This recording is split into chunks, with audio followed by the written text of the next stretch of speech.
Hi, welcome to Channel 6 TV. Kenny Fogle here. Glad you could join us. Got a special edition for you tonight here on our Community Focus here in Nelson County, and glad you could be with us because it's a, I guess you could say it's a good news and bad news situation, and that's the way I'm going to phrase it anyway, because that would be Father Bill Hammer. And Father, first of all, I want to welcome you to the show. Appreciate you being here. Thank you. It's a return trip for me, I believe. It is. Yes. We had you at Easter, I believe Easter it was. time it was, yes. But we didn't expect to have you back so soon. For this, particularly for a possible reason, yes. Exactly, and because I was in church the morning you stood on the altar and announced that you were being transferred to another parish here very quickly, and and be honest with you, there wasn't a dry eye in the house, and because it was. And that would include my eyes. That too. would include you too. Yes, I noticed you choking up as well, and but again, I was ushering that day, so I got a sort of a bird's eye view of everybody else, but.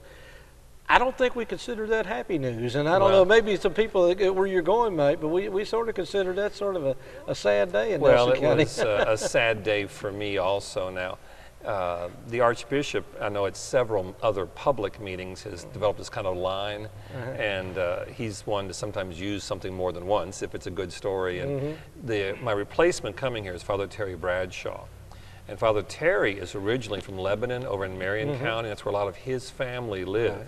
So he's moving a lot closer to his family by being assigned here as my replacement. Similarly, I'm moving to Louisville, which is where most of my family is. So the Archbishop has been telling people, he knows he's made a lot of people very sad and upset with him in Bardstown and at St. Bernadette Parish. But he's made two people very happy. My mom and Father Terry's mom. Well, I guess that's what it's all about. They're keeping the mamas happy. Keep moms happy. That's right. Moms happy. And we'll talk about Father Bradshaw in a minute. I know he was here years ago. Yes. Matter of fact, he baptized one of my sons. Oh, did he? Okay, ago. yes, so, during that time. So he was here during that time. But now you've been here off and on. What, about 10 years now? I've been 10 years as pastor, and then I was here very early in the 80s for 5 years as the associate pastor. So, okay, so you got about 15 total years, correct. Five, from 80 to 85. And then 2005 to 2015. So you're a bona fide resident of Bardstown. Well, I have always felt that way, even going back in the beginning. But if you consider I've been 35 years a priest now, and 15 of those were here in Bardstown. This is where I've been longer than any place as a priest. Yeah. So what changes? Have you seen a lot of changes at St. Joe Parish, or basically, are we looking at St. Joe Parish basically the same now as it was when you came many, many years ago? Oh, I think some things have changed. Certainly the community has changed. If you can, for those who may be lifetime residents, to imagine what things were back like, 35 years ago in the 1980s. I think some of the things that have changed kind of positively is there is a lot of involvement, more involvement, say, of the lay people in the congregation, and part of that is a direct result of the fact there's fewer priests around. So if the work's going to get done, other people have to step up. So that's been something very positive. The amount of outreach we do to the homebound, the shut-ins, the care for the nursing homes, and in fact, I mentioned that as one change that's happened since I've been here. In the 80s, there were just 2 nursing homes, and now there's 5, in the Bardstown area. So that's a sign of the growth. The hospital is relocated since I was here in the 80s. It used to be, we got a sick call, I walked to the hospital. That's true. Now I have to drive to the hospital to go visit people. Well, people don't realize how much more, what duties a priest really has. I mean, anything, for the average person, they come on Sunday morning, they see you say Mass, and as far as they're concerned, you're done the rest of the week. Yes, I was going to say, one of the things I joke about when people talk about my schedule, I say, well, how easy can it get? I only have to work Saturday evenings and Sundays, so it's like 1.5 days a week is all I work. But as a pastor, but even as a priest, there's a lot of responsibilities we have in caring for the schools that we have here, but also the homebound, as I say, the sick, the elderly. There's a lot of meetings involved. There's an administrative component, any pastor's life, but there's the weddings, the baptisms, the funerals, things like that, where you're directly involved in a lot of people's lives. And sometimes in very happy, joyful times, but also sometimes in very sad or painful times. Obviously, and I know you mentioned a few minutes ago about community service. I know you've been involved with several issues, the poverty issue in Nelson County, homeless issue in Nelson County. People don't see a lot of that. I mean, that's something you probably see more than the average person does, because when things go bad, who are you going to call? Oftentimes, that's what people think of, especially if it's transients or someone in a situation now.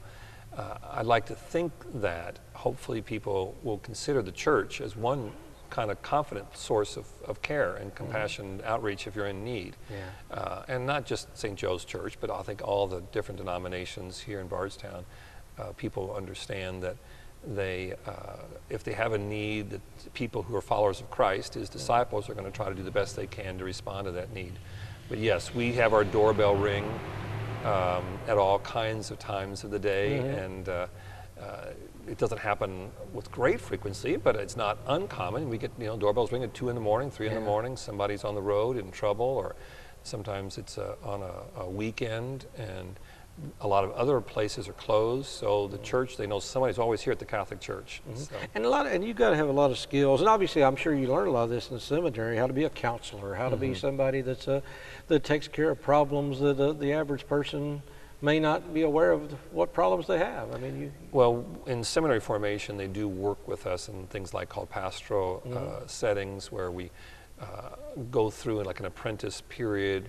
We are supervised, of course, and given feedback on how to try to develop our skills. So the more technical term in a formal program, the clinical pastoral education, we go through those type of programs as well. So you try to develop the skills, but part of it is, and any hopefully good person, good-hearted person, you're going to have compassion, and that's where you start. If you care for people, then you're going to try to do what you can to respond to their needs. Well, I know you're going from a situation here where you've been basically an institution here in St. Joseph for a number of years, a part of Bardstown. It's sort of a rural community. Now you're going back to, as you say, your stomping grounds, but still an urban community's got to be a little bit different than a rural community, and you're also going in under a difficult situation. I mean, you've got to rebuild some trust and rebuild some. What do you have to do at your new assignment when you first walk in? Well, I don't have any preset agenda or plan. My pattern has been, and it's served me well, so I plan on doing that when I go to St. Margaret Mary, is that I'll go in and be myself. And I will listen to the people, and we will together figure out what needs to be done and how to best move forward. But it's not a decision. I will have a clue what to do or how to do. And I'm not trying to be evasive, but it's just my pattern. I don't come in with a set agenda. I come in, listen, and over time we will figure out what needs to happen. I guess I'm thinking more like in the urban area, it's going to be more one-on-one rather than here. It's more community. I mean, here we think of homelessness, we think of poverty, we think of the church. And in the Louisville area, I mean, they've got Wayside Christian Mission. They've got a lot of things, more resources than we have here. Certainly. So it's got to be a different approach. It's a matter of scale. Again, I don't know, it'd be hard to judge. Probably percentages might be a little higher there, but I'm going to pick an arbitrary figure, just for illustration purposes. But let's say 5% of the people are people who have some really hard needs. Well, 5% of Nelson County population is certainly different than 5% of Jefferson County population, even if it's still 5%. So those are kind of the situations that will be available, additional resources that maybe wouldn't be available in a smaller community. But on the other hand, one of the things I've oftentimes tried to help pastors or even new priests coming into this area, like a new associate pastor, to try to appreciate that there's a real gift to working in a small town such as Bardstown, because I see the people in the parish all week long. Whereas in Louisville, generally you only see them on weekends or if there's a meeting. Now, that's a real blessing as a pastor. You get to know your people when you go shopping, when you walk to the post office, when you go up to the library, when you're around in town. A lot of places I can walk to, and I do. I walk the streets to go to businesses or things around town.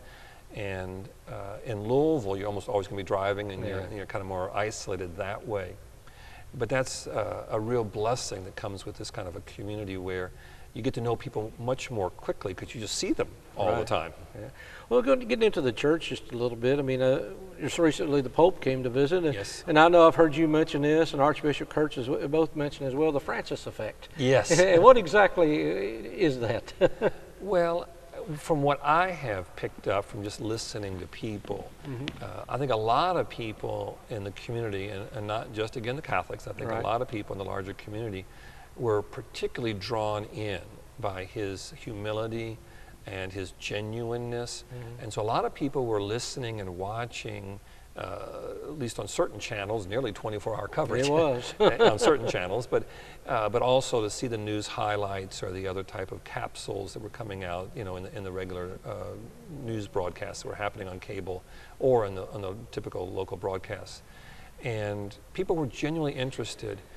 Among the Catholics, I think there was a real sense of pride that people have a leader right now that inspires and people want to follow. And they do take his exhortations, his encouragement, his challenges very seriously. And that, I think, has brought a little sense of encouragement to all of us. And something that I think will inspire people down the road. Well, church, in many ways, I mean, just like it is somewhat of a business, and I'm sure leadership makes a difference. I mean, leadership not only at the Vatican level, at the Archbishop level, but at the pastoral level as well. I mean, a church, I'm not going to put a lot of weight on your shoulders here, but I mean, a church can make it or break it based on the ambitions or the characteristics of a priest. Yeah, I was going to say, I would say that it's not by no means, and you didn't imply this by any means, but it's not like the pastor is the sole component of any parish life. But I do think parishes, I would admit this myself, parishes do tend to take on a certain personality. And one of the things that I oftentimes encourage people to do if they're considering joining here, to even take some time and revisit some of the neighboring parishes and see, do you really feel, you know, comfortable here with us, with our style of prayer, with the way that we approach parish life here. And it's certainly, again, not a secret that there are people who live probably within fairly close proximity to us who might attend other churches in the surrounding area because they feel more comfortable there, maybe because that's where they grew up, maybe it's because of, again, the style of that pastor. But conversely, we have people that live pretty far out in the county who may even drive past other parishes, you know, to come here. So it works both ways, that sense of personality. Well, I know personally, I've chosen what church I go to based on the priest and the personality of the priest myself. So the Catholic faith in itself, I know it's had its ups and downs, but if somebody was considering the Catholic faith, wanted to go through RCIA, which is the training for a Catholic faith, what would you tell this person that says, you know, I know there's a lot of misconceptions out there about what it is to be Catholic? Well, one of the first things I tell anybody who is considering coming into the church and wants to do it through, now you mentioned the initials RCIA, but that stands for the Rite, R-I-T-E, the Rite of Christian Initiation of Adults. And I tell them, come start attending and see if it starts to help you feel at home with us here. You already have some inclination, or you wouldn't even be inquiring. Right. So you have some inclination. But not everybody who begins that process makes the decision to then come into the church at Easter. Most do. They say after the process is far enough along that, yes, I really do feel like I understand better, and I do feel more at home with you, and this is where I want to plant my faith roots. But occasionally somebody says, now I understand you Catholics even better, and I realize here's where I do have some differences. And I don't feel completely at home, at least not at this point in my life, and I will choose to maybe keep searching. Not that I may not come back again later in life, but at this point. So that's one of the things I always encourage somebody. Come to know us, pray with us, serve with us, you know, get involved in missionary work, not necessarily foreign missionary, but just, you know, helping people, service work, and see if you feel comfortable here. And if you do, then we would love to have you be part of us. Well, I hate to end the interview because I know this is going to be closer to the time you're leaving. So, and like I said, I for one, I'm going to miss having you here because I think you've done a fantastic job, and I really enjoy having you here. So, is there any last words, I guess, you want to say to the people of Arstown, Nelson County, and the parishioners of St. Joe? Well, just my deep and genuine, profound gratitude for the time I have spent here. I have been very much loved and supported. One of the things that I will be mentioning this coming weekend, you're already getting a little hint into my homily, is that a very wise priest told me before I was ordained, there's a group of us, you know, seminarians, we're all getting ready to be ordained. And he told us one of the things that you will be as effective in a pastor, at being a pastor, your effectiveness will be measured by how much you allow the people in the parish to care for you. That if you aren't able to make yourself vulnerable and receive their gifts, then you won't be very effective. And so if anything has been accomplished in my 10 years here, it's because the people here have cared so deeply for me and so profoundly cared for me, and therefore together. So for that, I will always be grateful. And even though I'll be now living in Louisville, if home is where the heart is, my home is still going to be here. Well, and we're going to loan you to Louisville. Yes. We're going to loan you to them for a while down there, but we expect you back here. There'll be lots of occasions, yes. Well, I don't mean that. I mean, Okay. we expect you back here someday. Well, very good. As pastor again someday. One of those persons teased me. I was here 85. I was here, left in 85. I came back in 2005. So it's like every 20 years. All right, well, so maybe 20 years from now. 20 years from now, again. I expect to be sitting right here having our welcoming interview on Channel 6. And that would be a blessing. Well, Father Bill, we do Thank you, appreciate you doing absolutely. this with us today, Absolutely. and thank you for the years, for everybody. I know everybody feels the same way I do. Thank you for all the years You're you've given most us, and welcome. we wish you all the best in your next assignment. Thank you. All And I right. rely on your all's prayers. And we rely on everybody that's had, and I think it's something Pope Francis Yes, kept asking for yes, was prayers. I feel it too. All right, I think we all need it. So stick around, got a lot more to come here on Channel 6 TV. We'll be right back here on your hometown radio, television station with Community Focus. Be right back.